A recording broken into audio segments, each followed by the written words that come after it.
Is your next exhibition in Acropolis Mall? Then watch this video till the end. So আমাদের যে next exhibition ছিল সেটা ছিল Acropolis মলে ম্যাঙ্গো ফেস্টা নামে। আগে সবাই জানে কলকাতার মধ্যে এটা অনেক মানে ভালোভাবে প্রমোশন করা হয়েছিল। অনেক রকমের অর্গানাইজাররা ছিলেন যারা একসাথে এই এক্সিবিশনটা করেছিলেন।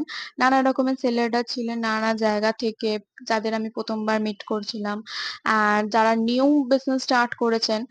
আর এই যে এই স্পেসটা ছিল মানে এক্সিবিশনের জায়গা মিনিমাম বড়ই ছিল এক্সিবিশন করার জন্য, একদম প্রপার। অ্যান্ড এটা 3.5 ফ্লোরে, ফুড কাউন্টারের ঠিক ওপরে অ্যান্ড 4th ফ্লোরের নিচে ছিল। মানে মিনিমাম সবকিছুই ঠিকঠাক ছিল, কিন্তু যেটা বড় প্রবলেম্যাটিক ছিল সবার জন্য সেটা হচ্ছে টেবিলটা পুরোপুরি অ্যাটাচড ছিল। অ্যান্ড যেমন আলাদা আলাদা করে টেবিল দেওয়া হয় সেরকম ছিল না, পুরোপুরি অ্যাটাচড ছিল। যার জন্য মেবি আপনি কোনো কাজ করছেন পরের জন্য অসুবিধা হবেই। সো এটা জাস্ট একটা প্রবলেম ছিল। অ্যান্ড আমার যে অর্গানাইজার ছিলেন তিনি হচ্ছেন কাবেরী ম্যাম। কাবেরী ম্যামের সাথে আমি লাইক 2 বছর ধরে অবভিয়াসলি ওনার সাথে কাজ করে গেছি। আমি এতজনের সাথে কাজ করেছি কিন্তু ওনার সাথে এত ফ্র্যাঙ্কলি ভাবে মানে মানে ভালোভাবে কাজ করা যায়। আমি এত অর্গানাইজারের সাথে কাজ করেছি, ওনার সাথে আমার পোষায় কাজ করে লিটারালি।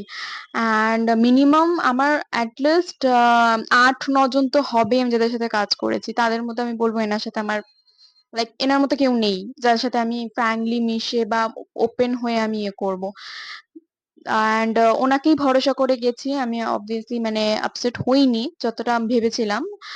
অ্যান্ড বাকি যেগুলো সমস্যা ছিল সেগুলো সবার মধ্যে, এখানে অনেক অর্গানাইজাররা ছিল, সবাই চাইবে সবার সেলারদের সেল হোক, কাস্টমার আসুক।